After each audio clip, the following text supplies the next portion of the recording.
বৈযোগচিত্র বৈচিত্র্যের গল্পের আসরে আজ আপনাদের পড়ে শোনাব ফ্রান্স কাফকার একটি গল্প, দ্য জাজমেন্ট। গল্পটি অনুবাদ করেছেন কবির চৌধুরী, শিরোনাম দিয়েছেন রায়। ভরা বসন্ত, রোববারের এক সকাল। জর্জ বেন্টমান, এক তরুণ ব্যবসায়ী, নিজের ঘরে বসে আছে। নদীর পাশ ঘেঁষে এক সারি ছোট ছোট জীর্ণ বাড়ি, উচ্চতা এবং রঙে একটার সঙ্গে আরেকটার প্রায় কোনো পার্থক্য নেই। তারই একটি বাড়ির দোতলায় তার ঘর। এইমাত্র সে তার পুরনো এক বন্ধুকে একটা চিঠি লেখা শেষ করেছে। বন্ধুটি এখন বিদেশে বাস করছে। ধীরে ধীরে, প্রায় স্বপ্নের মতো আবেশে চিঠিটা খামে বন্ধ করে বেন্টমান দুই কোণই তার লেখার টেবিলে ভর দিয়ে জানলা দিয়ে তাকিয়ে থাকল নদী, সেতু আর ওপারে সবুজ গাছগাছালিপূর্ণ পাহাড়গুলির দিকে। সে তার বন্ধুর কথা ভাবছিল। আসলে দেশে তার আশা পূর্ণ হবার সম্ভাবনা না দেখে কয়েক বছর আগে সে রাশিয়ায় পালিয়ে গিয়েছিল। এখন সে সেন্ট পিটার্সবুর্গে ব্যবসা করছে। প্রথম দিকে তার ব্যবসা বেশ ভালোই চলেছিল, কিন্তু তারপর ক্রমাগত মন্দা দেখা দিতে থাকে।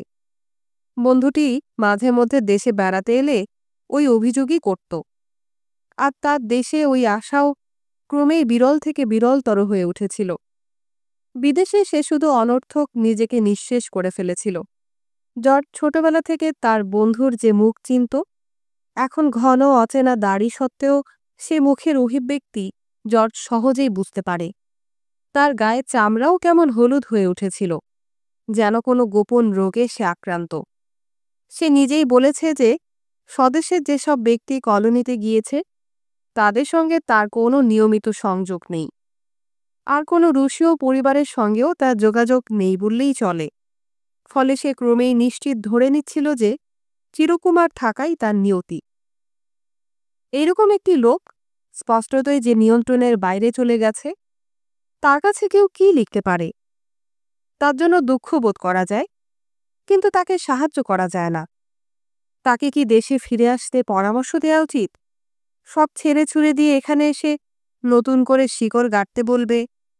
পুরানো বন্ধুদের সঙ্গে আবার তার সম্পর্ক ঝালিয়ে নিতে বলবে? ফিরে আসতে বন্ধুদের সাহায্যের ওপর নির্ভর করার ব্যাপারে তাকে বাধা দেবার তো কিছু নেই। কিন্তু এর অর্থ তো তাকে একথাই বলা, তা সেটা যত কোমলভাবেই বলা হোক না কেন, আর যত কোমল হবে ততই হবে আপত্তিকর। এই কথা বলা যে সে তার এতদিনের সকল প্রয়াসে ব্যর্থ হয়েছে। সে এখন বাড়ি ফিরে এসেছে যেন সবাই একটি প্রত্যাগত অনুতপ্ত মানুষকে চোখ বড় বড় করে দেখতে পারে। আর তার বন্ধুরাই যে সঠিকভাবে জানে কত ধানে কত চাল হয়, সে নিজে একটা বড় খোকা মাত্র। ঘরে বাস করা তার সফল বন্ধুরা তাকে যে পরামর্শ দেবে তাই তার অনুসরণ করা উচিত। ব্যাপারটা তো তাই দাঁড়াবে। তাছাড়া তাকে ওই রকম কষ্ট দেবার পরও প্রকৃত উদ্দেশ্যটি যে অর্জিত হবে তাও কি নিশ্চিতভাবে বলা যায়? হয়তো তাকে দেশে ফিরিয়ে আনাই সম্ভব হবে না। সে নিজেই বলেছে স্বদেশের ব্যবসা বাণিজ্যের সঙ্গে তার সকল সম্পর্ক ছিন্ন হয়ে গেছে, আর তখন ওই অবস্থায় তাকে স্বজনহীন ওই বিদেশেই থেকে যেতে হবে। বন্ধুদের পরামর্শ শুনে আরও তিক্ত, তাদের কাছ থেকে আরও সুদূর ও বিচ্ছিন্ন। পক্ষান্তরে সে যদি বন্ধুদের পরামর্শ শুনে চলে আসে, তারপর দেখে যে দেশে সে নিজেকে খাপ খাইয়ে নিতে পারছে না, কোনো রকম বিদ্বেষ থেকে নয়, শুধু পরিপার্শ্বের কারণে। সে যদি দেখে যে সে তার বন্ধুদের সঙ্গে মানিয়ে নিয়ে চলতে পারছে না, আবার তাদের ছাড়াও তা চলছে না, সেক্ষেত্রে সে যেমন ছিল তেমনিভাবে বিদেশে পড়ে থাকাই কি তার পক্ষে ভালো হতো না?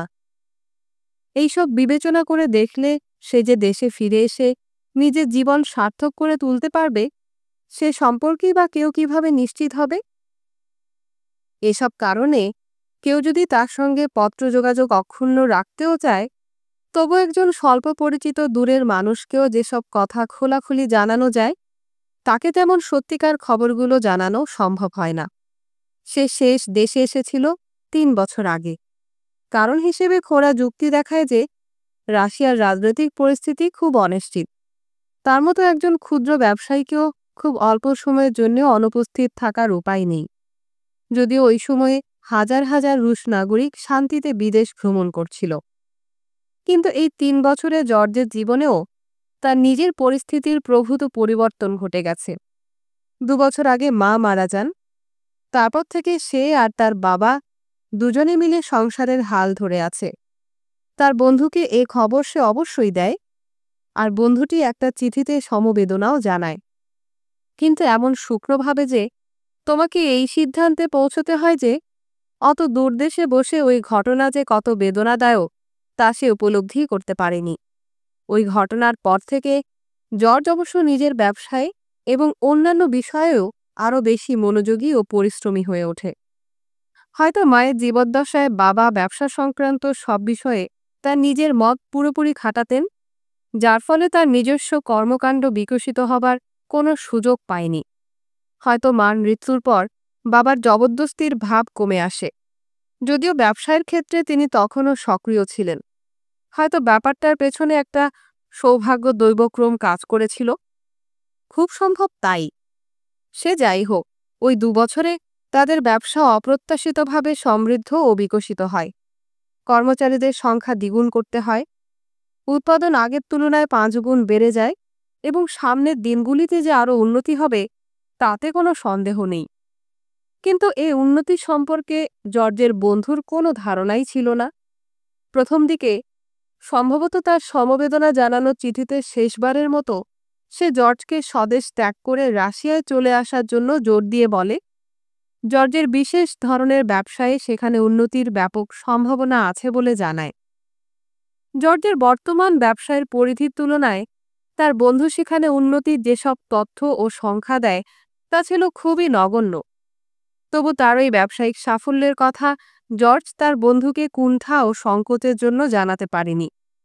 আর এখন পরবর্তী সময়ে সে কথা তাকে জানালে ব্যাপারটা নিশ্চয়ই খুব অদ্ভুত দেখাবে। তাই জর্জ তার বন্ধুর কাছে চিঠিতে নিতান্ত গুরুত্বহীন আজেবাজে সব খবর দিল। রোববারের অলস দিনে স্মৃতিতে যেসব কথা এলোমেলোভাবে ভেসে ওঠে তার কথা জানালো। দীর্ঘদিনের অনুপস্থিতিতে বন্ধু তার মনে নিজের শহর সম্পর্কে যে ধারণা গড়ে তুলেছে তাকে সে বিঘ্নিত করতে চাইল না। আর তাই দেখা গেল যে জর্জ তার বন্ধুর কাছে বেশ বিরতি দিয়ে লেখা ৩টি ভিন্ন ভিন্ন চিঠিতে এক গুরুত্বহীন ব্যক্তির অন্য এক সমান গুরুত্বহীন মেয়ের সঙ্গে বিয়ে ঠিক হয়ে যাবার কথা সবিস্তারে জানিয়েছে, যার ফলে তার তেমন কোনো অভিপ্রায় না থাকলেও বন্ধুটিও ওই উল্লেখযোগ্য ঘটনা সম্পর্কে রীতিমতো উৎসাহিত হয়ে ওঠে। তবু জর্জের নিজের যে এক সচ্ছল পরিবারের কন্যা মিস ফ্রিডা ব্র্যান্ডেনফেল্ড নামে এক মেয়ের সঙ্গে মাসখানেক আগে বিয়ের কথা ঠিক হয়েছে তা জানাবার চাইতে ওইসব খবর দেয়াতেই সে নিজেকে সীমিত রাখে। জর্জ তার বাগদত্তার সঙ্গে নিজের ওই বন্ধুটির সম্পর্কে প্রায়ই আলাপ করত এবং তাদের পত্রালাপের মধ্য দিয়ে উভয়ের মধ্যে যে একটা অদ্ভুত সম্পর্ক গড়ে উঠেছে তার কথাও বলত। মেয়েটি বলল, তাহলে ও আমাদের বিয়েতে আসছে না? কিন্তু তোমার সব বন্ধুদেরকে জানার আমার তো একটা ন্যায্য অধিকার আছে, আছে না? জর্জ জানালো, আমি ওর অসুবিধা ঘটাতে চাই না। আমাকে ভুল বুঝো না। সে হয়তো আসবে, অন্তত তাই মনে হয় আমার। কিন্তু সে হয়তো একটা বাধ্যবাধকতার চাপে পড়ে আসবে, আর তখন আহত বোধ করবে সে। হয়তো সে আমাকে ঈর্ষা করবে, নিশ্চিতভাবেই সে অসন্তুষ্ট হবে এবং ওই অসন্তোষ দূর করবার ক্ষেত্রে তার কিছু করবার নেই দেখে তাকে তখন আবার ফিরে যেতে হবে একা একা। এর অর্থ তুমি বুঝতে পারো? হ্যাঁ, পারি। কিন্তু ও তো অন্য কোনোভাবে আমাদের বিয়ের খবর পেতে পারে। তো আমার সেটা বন্ধ করার উপায় নেই। তবে ও যেরকম জীবনযাপন করে তাতে তার সম্ভাবনা খুব কম। তোমার বন্ধুরা যদি ওই রকমই হয় জর্জ, তাহলে আমাদের বাগদান না হলেই ভালো হতো। তার জন্য দোষী আমরা দুজনই। কিন্তু এখন আমি আর ব্যাপারটার অন্য কোনো রকম পরিণতি চাই না। তার চুম্বনে চুম্বনে নিজের নিঃশ্বাস দ্রুত ও ভারী হয়ে উঠলেও মেয়েটি বলল, তবু আমার খুব খারাপ লাগছে ব্যাপারটা। আর জর্জের মনে হলো বন্ধুকে এখন তাদের খবরটা জানালে তেমন কিছু গণ্ডগোল হবে না। আপন মনে সে বলল, আমি মানুষটা ওই রকমই। আমি যেমন আমাকে তেমনিভাবেই তাকে গ্রহণ করতে হবে। তার জন্য উপযুক্ততর একজন বন্ধু হবার প্রয়োজনে আমি নিজেকে ভিন্ন ছাঁচে গড়তে পারব না। এবং যথার্থই ওই রোববারের সকালে জর্জ তার বন্ধুকে যে দীর্ঘ চিঠি লিখছিল, তাতে সে তার বন্ধুকে তার বাগদানের খবর এইভাবে জানালো: আমি আমার সবচাইতে সুখবরটা একেবারে শেষে দিচ্ছি। একটা সচ্ছল পরিবারের কন্যা মিস ফ্রিডা ব্র্যান্ডেলফিল্ড নামের এক মেয়ের সঙ্গে আমার বাগদান সম্পন্ন হয়েছে। তুমি চলে যাবার অনেক পরে ওরা এখানে বাস করতে আসে, তাই ওর সঙ্গে তোমার পরিচয়ের সম্ভাবনা ছিল না। তার সম্পর্কে পরে তোমাকে আরও বিশদভাবে জানাবার সুযোগ আমার ঘটবে। তবে আজ তোমাকে শুধু এইটুকু বলি যে আমি খুব সুখী, এবং তোমার আমার সম্পর্কের ক্ষেত্রে শুধু এইটুকু পরিবর্তন ঘটবে যে একজন খুব সাধারণ বন্ধুর পরিবর্তে তুমি এখন পাবে একজন সুখী বন্ধু। তার উপর আমার বাগদত্তার মধ্যে যে তোমাকে তার উষ্ণ সম্ভাষণ জানাচ্ছে এবং শীঘ্রই নিজেই তোমাকে লিখবে।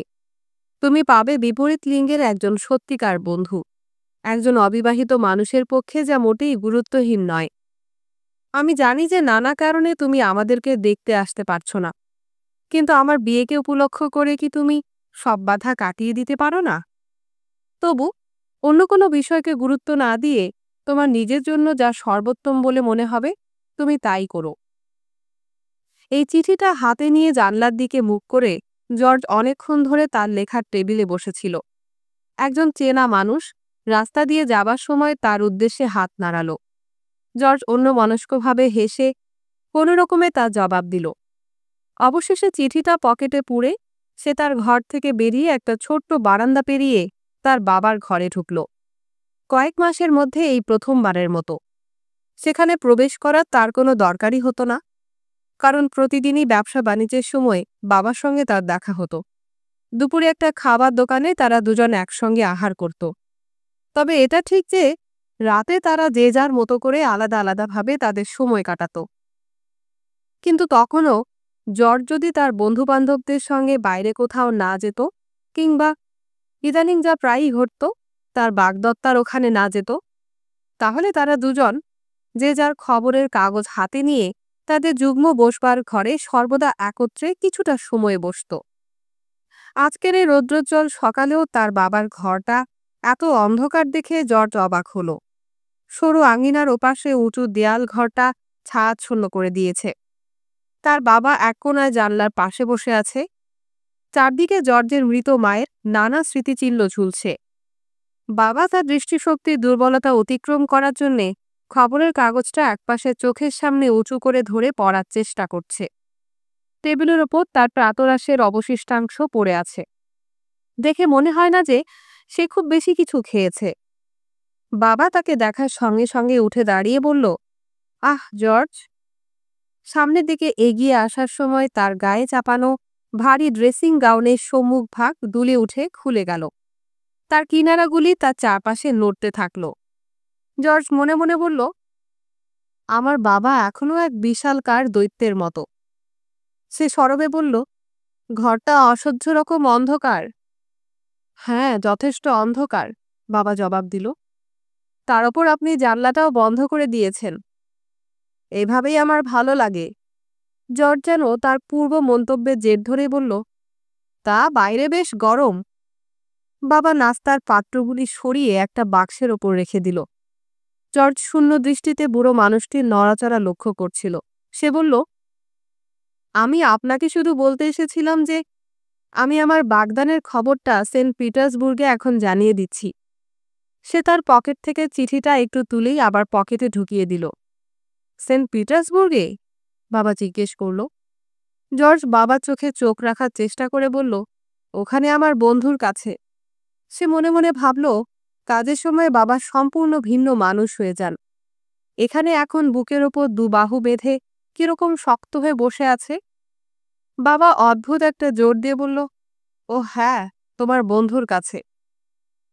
তো তুমি তো জানো বাবা, আমি প্রথমটা আমার বাগদানের খবর তাকে জানাতে চাইনি, তার প্রতি বিবেচনা বোধ থেকে, শুধু তার কথা ভেবেই। আপনি তো নিজেই জানেন ও খুব অসুবিধাজনক মানুষ। আমি মনে মনে ভেবেছিলাম ও অন্য কারো কাছ থেকে খবরটা শুনবে। অবশ্য তার মতো নিঃসঙ্গ প্রাণীর পক্ষে সে সম্ভাবনাও ছিল স্বল্প। তা সেটা নিরোধ করার ক্ষমতা আমার ছিল না, কিন্তু আমি নিজে থেকে কখনোই ওকে একথা জানাবো না বলে ঠিক করেছিলাম। বাবা তার বিশাল খবরের কাগজটা জানালার চৌকাঠে রেখে তার উপর নিজের চশমাটা স্থাপন করে বলল, আর এখন তুমি তোমার মত পরিবর্তন করেছ? হ্যাঁ, আমি বিষয়টা ভেবে দেখেছি। আমি নিজেকে বলেছি, ও যদি আমার ভালো বন্ধু হয়ে থাকে তাহলে আমার এই বিয়ের বাগদানে আমার সুখ তাকেও সুখী করবে। তাই খবরটা আমি আর তার কাছ থেকে চেপে রাখব না। কিন্তু চিঠিটা ডাকে দেবার আগে আমি তোমাকে একবার কথাটা জানাতে চেয়েছি। জর্জ, তার বাবা নিজের দন্তহীন মুখটা লম্বা করে বলল, আমার কথা শোনো। তুমি এই ব্যাপারটা নিয়ে আমার সঙ্গে কথা বলতে এসেছ, এতে তোমার সম্মান বেড়েছে। কিন্তু তুমি যদি আমাকে সম্পূর্ণ সত্যটা না জানাও তাহলে এটা কিছুই না, বরং কিছু না চাইতেও খারাপ। এখানে যেসব কথা উচ্চারিত হওয়া উচিত নয়, আমি সেসব কথা তুলতে চাই না। মায়ের মৃত্যুর পর থেকে এখানে এমন কিছু ঘটনা ঘটেছে যা ঘটার ঠিক হয়নি। হয়তো সেসব কথা বলার সময় আসবে, আমরা যেরকম ভাবছি হয়তো তার আগেই আসবে। এখন ব্যবসায় এমন বেশ কিছু জিনিস ঘটছে যে সম্পর্কে আমি অবহিত নই। আমাকে লুকিয়ে এসব করা হচ্ছে আমি সে কথা বলছি না। না, আমার কাছ থেকে গোপন করে কিছু কাজকর্ম করা হচ্ছে আমি তেমন কথা বলছি না। আমি এখন আর আগের মতো কর্মদক্ষ নই। আমার স্মৃতিশক্তি দুর্বল হয়ে পড়েছে। আগের মতো অনেক কিছুর উপর আমি আর এখন নজর দিতে পারছি না। প্রথমত এই হচ্ছে প্রকৃতির সাধারণ গতিধারা। দ্বিতীয়ত তোমার মায়ের মৃত্যুতে তুমি যতটা আঘাত পেয়েছ আমি তার চাইতে অনেক বেশি আঘাত পেয়েছি। কিন্তু যেহেতু এখন আমরা এই বিষয় নিয়ে কথা বলছি, তোমার এই চিঠি নিয়ে কথা বলছি, তখন জর্জ, আমি মিনতি করছি তুমি আমাকে প্রবঞ্চনা করো না। এ একটা সামান্য ব্যাপার, এ নিয়ে কথা বলারই কিছু নেই। তাই আমি বলছি, আমাকে তুমি ঠকিও না। সত্যি কি পিটার্সবুর্গে তোমার কোনো বন্ধু আছে? বিব্রত ভঙ্গিতে জর্জ উঠে দাঁড়ালো। শোনো, আমার বন্ধুদের কথা বাদ দাও। 1000 বন্ধু থাকলেও আমার বাবার পাশে তারা কিছুই নয়। আমার কি মনে হয় জানো, তুমি আর তোমার নিজের যথেষ্ট যত্ন নিচ্ছ না। কিন্তু বার্ধক্যে তো যত্ন নিতেই হবে। তুমি খুব ভালো করেই জানো যে ব্যবসায়ের ক্ষেত্রে তোমাকে ছাড়া আমার চলতেই পারে না। কিন্তু ব্যবসার জন্য যদি তোমার স্বাস্থ্যের ক্ষতি হয় তাহলে আমি আগামীকালই ব্যবসা চিরতরে বন্ধ করে দিতে প্রস্তুত আছি। তবে তাতে হবে না। তোমার জীবনধারায় পরিবর্তন আনতে হবে, বড় রকমের পরিবর্তন। এখানে তুমি অন্ধকারে বসে থাকো, বসবার ঘরে অনেক আলো পাবে। শরীরে ঠিকমতো শক্তি সঞ্চয়ের পরিবর্তে তুমি সকালবেলা খুব সামান্য একটু মুখে দাও। তুমি বন্ধ জানালার পাশে বসে থাকো, অথচ হাওয়া তোমার এত উপকার করতে পারে না। না বাবা, আমি ডাক্তারকে ডেকে আনব, আর আমরা তার পরামর্শ মতো চলব। আমরা তোমার ঘর বদলে দেব। তুমি সামনের ঘরে যাবে আর আমি এই ঘরে চলে আসব। তুমি কোনো পরিবর্তন টেরই পাবে না। তোমার সব জিনিসপত্র তোমার সঙ্গে সঙ্গে ও ঘরে স্থানান্তরিত হবে। কিন্তু এসব পরে করার সময় পাওয়া যাবে। আপাতত কিছুক্ষণের জন্য আমি তোমাকে বিছানায় শুইয়ে দিয়ে যাচ্ছি। আমি ঠিক জানি যে তোমার বিশ্রাম দরকার। এসো, আমি তোমার জামা কাপড় খুলতে সাহায্য করব। দেখবে আমি ঠিক পারব। কিংবা তুমি যদি এখনই সামনের ঘরে যেতে চাও তাহলে এখনকার মতো আমার বিছানায় শুয়ে পড়তে পারো। সেটাই বুদ্ধিমানের কাজ হবে। জর্জ তার বাবার খুব কাছে গিয়ে দাঁড়ালো। বৃদ্ধের অবিন্যস্ত সাদা চুল ভর্তি মাথাটি তার বুকের ওপর ঝুলে পড়েছে। তার বাবা না নড়ে নিচু গলায় বলল, জর্জ। জর্জ সঙ্গে সঙ্গে হাঁটু গেড়ে বাবার পাশে বসে পড়ল। সে বাবার ক্লান্ত মুখে তার চোখের তারা দুটি দেখতে পেল। অতিমাত্রায় বড় চোখের কোণা দিয়ে সে তীক্ষ্ণ দৃষ্টিতে তাকে লক্ষ্য করছে। সেন্ট পিটার্সবুর্গে তোমার কোনো বন্ধু নেই। তুমি সবসময় গপ্প বানিয়ে লোককে ধোঁকা দিতে পারঙ্গম। আমাকে ধোঁকা দিতেও তুমি ইতস্তত করনি। কেমন করে ওখানে তোমার একটা বন্ধু থাকতে পারে? আমি তা বিশ্বাস করতে পারি না। জর্জ তার বাবাকে চেয়ার থেকে উঁচু করে তুলে ধরল। দুর্বলভাবে সে ওখানে দাঁড়িয়ে থাকল। তার ড্রেসিং গাউনটা গা থেকে খুলে নিতে নিতে জর্জ বলল, পুরানো দিনের কথা একটু মনে করে দেখো বাবা। আমার বন্ধু শেষবার আমাদের সঙ্গে দেখা করতে আসার পর 3 বছর শীঘ্রই পূর্ণ হবে। আমার মনে আছে তুমি ওকে বিশেষ পছন্দ করতে না। আমি অন্তত 2 বার এমন ব্যবস্থা করেছি যেন ওকে তোমরা দেখতে না পাও। যদিও ও তখন আমার ঘরে বসে আমার সঙ্গে কথা বলছিল। ওকে তুমি কেন অপছন্দ করতে আমি সেটা বেশ বুঝতে পারি। আমার বন্ধুর কয়েকটা অদ্ভুত স্বভাব আছে, কিন্তু পরে তুমি ওর সঙ্গে বেশ ভালো মানিয়ে চলেছিলে। আমার খুব গর্ব হয় তখন। তুমি মন দিয়ে তার কথা শুনেছ, মাথা নেড়েছ সাই দিয়ে, ওকে নানা প্রশ্ন করেছ। একটু পেছনের কথা চিন্তা করলেই আমি নিশ্চিত যে তোমার সব মনে পড়বে। রুশ বিপ্লব সম্পর্কে সে আমাদের অসম্ভব সব কাহিনী শুনিয়েছিল। যেমন একবার যখন ও কিয়েভে ব্যবসা সূত্রে যায় আর সেখানে একটা দাঙ্গার মধ্যে গিয়ে পড়ে, তখন এক ব্যালকনির উপর সে এক ধর্মযাজককে দেখেছিল। তিনি তার হাতের তালুতে রক্ত দিয়ে একটা চওড়া ক্রস এঁকে জনতাকে শান্ত হবার আবেদন জানিয়েছিলেন। তারপর তুমি নিজে এই গল্প দুই একবার বলেছ। ইতিমধ্যে জর্জ বাবাকে আবার বসাতে সক্ষম হয়েছে। সে সযত্নে লিনেনের আন্ডার প্যান্টের উপরে বাবা যে উলের পাজামা পরেছিল সেটা তার পায়ে মোজা খুলে দিল। আন্ডারওয়্যারটা তেমন পরিষ্কার নয় দেখতে পেয়ে সে নিজেকে তার অবহেলার জন্য তিরস্কার করল। তার বাবার অন্তর্বাস যেন পরিষ্কার থাকে সেটা দেখা অবশ্যই তার কর্তব্য ছিল। এরপর বাবা কোথায় থাকবে তা নিয়ে ভাবি বধূর সঙ্গে তার খোলাখুলি কোনো কথা এখনো হয়নি, কিন্তু তারা উভয়ই ধরে নিয়েছিল যে সে এখানেই তার পুরনো ভবনেই বাস করবে। কিন্তু এখন জর্জ দ্রুত দৃঢ় সিদ্ধান্ত নিয়ে ফেলল যে সে বাবাকে তার নিজের ভবিষ্যৎ বাসস্থানেই নিয়ে যাবে।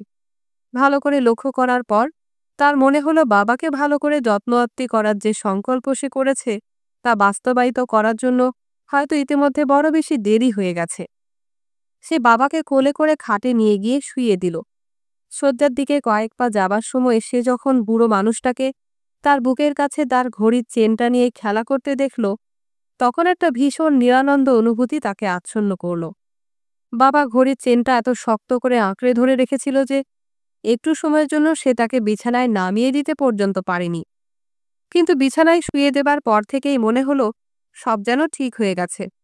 বাবা নিজেকে ঢেকে ঢুকে নিল, এমনকি কম্বলটা নিজের কাঁধের চাইতেও ওপরে টেনে নিল।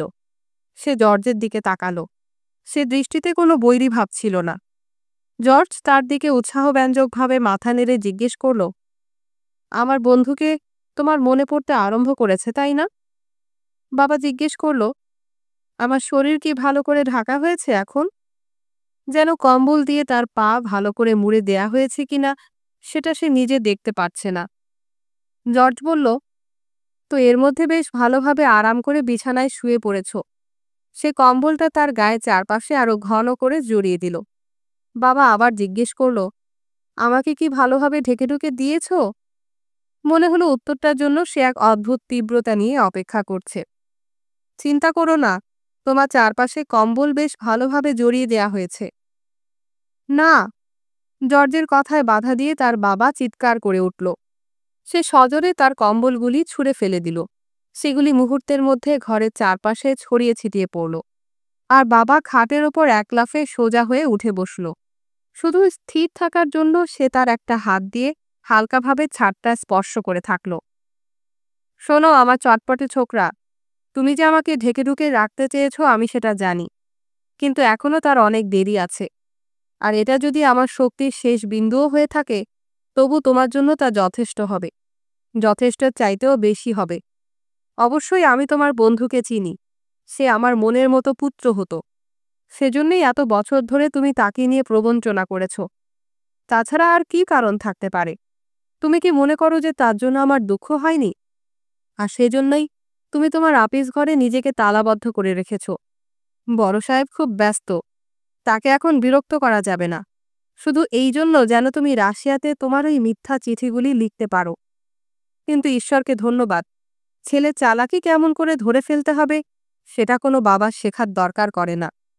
আর এখন যখন তুমি মনে করছো যে তাকে মাটিতে ছুঁড়ে ফেলেছ, তার উপর তোমার পাছা দিয়ে চেপে বসেছ, সে আর এখন নাড়তে পারবে না, তখন আমার চমৎকার ছেলে তাকে তার বিয়ের সংবাদ জানাতে মনস্থির করে ফেলল। তার বাবা যেন মায়া বলে যে জুজুটি সৃষ্টি করল, জর্জ তার দিকে বিস্মিত দৃষ্টিতে তাকিয়ে থাকল। তার বাবা যেন হঠাৎই তার সেন্ট পিটার্সবুর্গের বন্ধুকে অতি ভালোভাবে চিনতে পেরেছে, আর এটা তার নিজের কল্পনাকে অভূতপূর্বভাবে উদ্দীপ্ত করল। সে তাকে দেখতে পেল রাশিয়ার বিশালতার মধ্যে, নিঃস্ব, সঙ্গীহীন।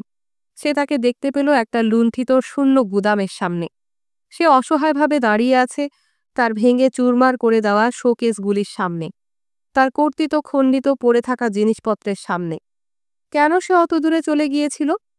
বাবা চিৎকার করে উঠল, কিন্তু আমার দিকে খেয়াল করো। জর্জ প্রায় দিশেহারা হয়ে খাটের দিকে ছুটে যেতে যেতেও মাঝপথে থেমে গেল। তার বাবা তীব্র কণ্ঠে বলল, ওই মেয়ে এইভাবে তার কাপড় তুলে ধরেছিল, ওই জঘন্য মেয়ে। বাবা তাকে নকল করে নিজের শার্ট এত উঁচু করে তুলে ধরল যে তার উরুদেশে যুদ্ধের সময় আঘাত পেয়ে যে কাটা দাগের সৃষ্টি হয়েছিল সেটা স্পষ্ট দেখা গেল। ওই মেয়ে তার কাপড় ওইরকম উঁচু করে তোলার ফলেই সেটা দেখে তুমি মজে গিয়েছিলে, আর বাধাবিঘ্ন ছাড়া তার সঙ্গে ফুর্তি করার জন্যেই তুমি তোমার মায়ের স্মৃতির অপমান করেছ, তোমার বন্ধুর সঙ্গে বিশ্বাসঘাতকতা করেছ, আর তোমার বাবাকে বিছানায় চেপে শুয়ে রেখেছ যেন সে আর নড়াচড়া করতে না পারে। কিন্তু সে পারে, পারে না? বলতে বলতে জর্জের বাবা কারো কোনো সাহায্য ছাড়াই উঠে দাঁড়িয়ে তার দুপা ঝাড়া দিয়ে দুপাশে ছড়িয়ে দিল। তার অন্তর্দৃষ্টি তাকে দেদীপ্যমান করে তুলেছে। জর্জ ছিটকে পেছনে এক কোণায় সরে গেল, তার বাবার কাছ থেকে যত দূরে সম্ভব ততটা দূরে। অনেকদিন আগে বাবার প্রতিটি নড়াচড়া সে তীক্ষ্ণভাবে লক্ষ্য করার জন্য নিজেকে দৃঢ়ভাবে প্রস্তুত করার সিদ্ধান্ত নিয়েছিল, যেন সে কোনো আচমকা পরোক্ষ আক্রমণের শিকার না হয়, যেন উপর থেকে বা পেছন থেকে সে আক্রান্ত না হয়। এই মুহূর্তে তার দীর্ঘকাল ধরে ভুলে যাওয়া সিদ্ধান্তের কথা মনে পড়ল। তারপর আবার ভুলে গেল সুতের ছোট সুতো পরাবার সময় একটা মানুষের যেমন হয়। জর্জের বাবা তর্জনী নাচাতে নাচাতে জোর দিয়ে চিৎকার করে বলল, কিন্তু শেষ পর্যন্ত তোমার বন্ধু প্রবঞ্চিত হয়নি। আমি ঠিক জায়গায় উপস্থিত থেকে তার প্রতিনিধিত্ব করেছি। জর্জ তীব্র প্রত্যুত্তর করা থেকে নিজেকে বিরত রাখতে পারল না। সে বলে ফেলল, ওহ, কিরকম কৌতুক অভিনেতা যে তুমি। বলেই কিন্তু সে উপলব্ধি করল যে কাজটা ভীষণ খারাপ হয়েছে। তার চোখ বিস্ফারিত হলো, দাঁত দিয়ে সে তার জিভ কামড়ালো, কিন্তু বড্ড দেরি হয়ে গেছে। বেদনায় তার মনে হলো সে হাঁটু ভেঙে পড়ে যাবে। হ্যাঁ, অবশ্যই একজন কৌতুক অভিনেতা, একটা কৌতুক নাটক। কথাটা চমৎকার। এক বেচারা বৃদ্ধ বিপত্নিক আর কোথায় শান্তি খুঁজে পেত বলো তুমি? এখনো আমার জীবিত পুত্র। তুমি যখন জবাব দিচ্ছ তখন তুমিই বলো। আমার এই পেছনের ঘরে চারপাশে অবিশ্বাসী কর্মচারীর দল, অথর্ব এক বৃদ্ধ, আমি কি আর করতে পারতাম? আর ওদিকে আমার পুত্র গর্বোদ্ধতভাবে সর্বত্র ঘুরে বেড়াচ্ছে। তার জন্য আমি ব্যবসা বাণিজ্যের ক্ষেত্রে যে প্রাথমিক কাজগুলো করে রেখেছিলাম সাফল্যের সঙ্গে সে তা সমাপ্ত করছে। বিজয়ের উল্লাসে সে ফুলে ফেঁপে প্রায় ফেটে যাচ্ছে। বাবার কাছ থেকে সে লম্বা লম্বা পা ফেলে দূরে সরে পড়ছে, মুখে একটা কঠোর গম্ভীর সম্ভ্রান্ত ব্যবসায়িক ছাপ। কিন্তু কি ভেবেছ তুমি? আমি তোমার জন্মদাতা, আমি তোমাকে ভালোবাসতাম না? জর্জ ভাবল এবার বাবা সামনের দিকে ঝুঁকবে। যদি তাল সামলাতে না পেরে হুমড়ি খেয়ে পড়ে হাড়গোড় ভেঙে ফেলে। তার মনের মধ্য দিয়ে এই কথাগুলো হিসহিস করে প্রবাহিত হলো। বাবা ঠিকই সামনের দিকে ঝুঁকল, কিন্তু হুমড়ি খেয়ে পড়ে গেল না। সে ভেবেছিল জর্জ বুঝি এগিয়ে আসবে, কিন্তু যখন দেখল যে জর্জ আর আসছে না কাছে, তখন সে আবার সোজা হয়ে দাঁড়ালো। যেখানে আছে সেখানেই থাকো, তোমার সাহায্যের আমার দরকার নেই। তুমি ভাবছ যে এখানে আসবার মতো যথেষ্ট শক্তি তোমার আছে, ভাবছ যে তুমি দূরে সরে আছো নিজের ইচ্ছায়। অত বেশি নিশ্চিত হও না। দুজনের মধ্যে এখনো আমিই বেশি শক্তিশালী। শুধু আমি একা হলে আমি হয়তো হার মানতাম, কিন্তু তোমার মা তার শক্তির এতটাই আমার মধ্যে সঞ্চারিত করে দিয়েছে যে তোমার বন্ধুর সঙ্গে আমি একটা চমৎকার সংযোগ প্রতিষ্ঠা করতে পেরেছি। আর তোমার তাবৎ খদ্দের আমার পকেটে পোড়া। জর্জ আপন মনে বলল, ও শার্টেও এতগুলো পকেট। তার মনে হলো এই মন্তব্য দ্বারা সে ওকে দুনিয়ার সামনে একটা অসম্ভব চরিত্র রূপে তুলে ধরতে পারবে। কিন্তু সে শুধু মুহূর্তের জন্য ওরকম ভাবল, কারণ সবকিছুই সে তখন ভুলে যাচ্ছিল। তোমার বধূকে বাহুলগ্না করে আমাকে বাধা দিতে শুধু একবার চেষ্টা করো, আমি ওকে একটানে তোমার পাশ থেকে সরিয়ে ফেলে দেব। কিভাবে তুমি জানো না? জর্জ অবিশ্বাসের ভঙ্গিতে তার মুখ কুঁচকাল। তার বাবা নিজের কথার সমর্থনে জর্জের দিকে তাকিয়ে মাথা নাড়ল। আজ তুমি তোমার বন্ধুকে তোমার বাগদানের খবর দেবে কি না সে সম্পর্কে যখন আমাকে জিজ্ঞাসা করতে এলে, তখন আমি ভীষণ মজা পাই। নির্বোধ ছোকরা, খবরটা ইতিমধ্যে সে জেনে গেছে। সবকিছুই সে জানে। আমি নিয়মিত তাকে চিঠি লিখেছি। তুমি আমার লেখার কাগজ কলম ইত্যাদি সরিয়ে নিতে ভুলে গিয়েছিলে, আর সেজন্যই সে এত বছর ধরে এখানে আর আসেনি। সে সবকিছু জানে। তুমি যা জানো তার চাইতে 100 গুণ বেশি জানে। সে তোমার চিঠিগুলো তার বাঁ হাতে নিয়ে না খোলা অবস্থাতে দুমড়ে মুচড়ে ফেলে দেয়, আর তার ডান হাতে ধরে আমার চিঠিগুলি আগাগোড়া মনোযোগ দিয়ে পড়ে। উত্তেজনায় বাবা তার দুহাত মাথার উপর তুলে নাড়াতে লাগল। সে সবকিছু 1000 গুণ বেশি জানে, বাবা চিৎকার করে বলল। বাবাকে ঠাট্টা করার উদ্দেশ্যে জর্জ বলল, 10,000 গুণ। কিন্তু কথাগুলি তার মুখের মধ্যে সত্যের তীব্রতা নিয়ে আটকে গেল। বছরের পর বছর আমি অপেক্ষা করেছি কখন তুমি ওইরকম একটা প্রশ্ন নিয়ে আমার সামনে আসবে। তুমি কি ভেবেছ আমার মাথায় অন্য কোনো ভাবনা ছিল? তুমি কি ভেবেছ আমি আমার খবরের কাগজগুলি পড়ি? এই দেখো। সে তার বিছানায় কোনো রকমে যে একটা কাগজ নিয়ে গিয়েছিল সেটা তার দিকে ছুঁড়ে দিল। একটা পুরনো খবরের কাগজের পাতা, যার নাম জর্জ কখনো শোনেনি। ওহ, বড় হয়ে উঠতে কত দীর্ঘ সময় তুমি নিলে। প্রথম তোমার মাকে মরতে হলো, তিনি এ ঘটনাটা দেখতে পেলেন না। তারপর তোমার বন্ধু রাশিয়াতে সর্বশান্ত হয়ে যাচ্ছে। 3 বছর আগেও সে এতটাই কাপুরুষ ছিল যে তুমি সহজেই তাকে ছুঁড়ে ফেলে দিতে পেরেছিলে। আর আমার কথা, আমি কি অবস্থায় আছি তা তো তুমি দেখতেই পাচ্ছ। সেটা দেখার মতো চোখ তো তোমার আছে। জর্জ চেঁচিয়ে উঠল, তো তুমি আমার জন্য ওত পেতেছিলে এতদিন? তার বাবা অনুকম্পার সুরে হালকাভাবে বলল, আমার মনে হয় কথাটা তুমি আরো আগেই বলতে চেয়েছিলে, কিন্তু এখন আর তাতে কিছু এসে যায় না। বাবা গলা আরেকটু উঁচু করে বলল, এখন তুমি জেনেছ যে এই পৃথিবীতে তুমি ছাড়াও আরো অনেক কিছু ছিল। এতদিন তুমি শুধু তোমার সম্পর্কেই সবকিছু জেনে এসেছ। নিষ্পাপ সরল এক শিশু, হ্যাঁ, তাই ছিলে তুমি। কিন্তু তার চাইতেও বড় সত্য, তুমি হয়ে উঠেছিলে একটা আস্ত শয়তান। অতএব ভালো করে শোনো, আমি তোমাকে দণ্ডাদেশ দিলাম। তুমি মৃত্যুবরণ করবে জলে ডুবে। জর্জের মনে হলো কেউ যেন তাকে ঘর থেকে ঠেলে বার করে দিল। তার বাবা সশব্দে খাটের ওপর পড়ে গেল। জর্জ ছুটে বেরিয়ে এলো। তার কানে এখনও ওই শব্দ বাজছে। সে সিঁড়ি দিয়ে ছুটে নামল। সিঁড়ির ধাপগুলি যেন বাঁকানো, সমতল। কাজের মেয়েটি উপরে উঠে আসছিল। তার সঙ্গে জর্জের ধাক্কা লাগল। মেয়েটি একটা শপথ বাক্য উচ্চারণ করে নিজের কাপড় দিয়ে মুখ ঢাকল, কিন্তু জর্জ ততক্ষণে চলে গেছে। সামনের দরজা দিয়ে সে ছুটে বেরিয়ে গেল। রাস্তা ধরে ছুটল। কেউ যেন তাকে তাড়িয়ে নিয়ে গেল জলের দিকে। এর মধ্যেই সে রেলিংগুলি আঁকড়ে ধরেছে। একজন উপসী মানুষ যেভাবে খাবার আঁকড়ে ধরে রাখে, ঠিক সেইভাবে সে লাফ দিয়ে রেলিংয়ের ওপরে চড়ে বসল। যৌবনে সে ছিল একজন খ্যাতনামা ক্রীড়াবিদ। বাবা মা তাকে নিয়ে অহংকার করত। যৌবনের ওই ক্রীড়াবিদের মতোই সে এখন রেলিংয়ের ওপরে উঠে পড়ল। ইতিমধ্যে তার হাতের মুঠি শিথিল হয়ে আসছিল। রেলিংয়ের ফাঁক দিয়ে সে একটা বাসকে দ্রুত গতিতে এদিকে এগিয়ে আসতে দেখল। তখনও সে রেলিং ধরে আছে। ধাবমান বাসের শব্দ তার পতনের শব্দ চাপা পড়ে যাবে। সে নিচু গলায় বলল, প্রিয় মা বাবা, সব সত্ত্বেও আমি সবসময় তোমাদের ভালোবেসেছি। কথাকটি উচ্চারণ করে সে হাত ছেড়ে দিয়ে নিজেকে নিচে পড়ে যেতে দিল। ঠিক ওই মুহূর্তে সেতুর উপর দিয়ে অনিঃশেষ ট্রাফিকের স্রোত বয়ে যাচ্ছিল।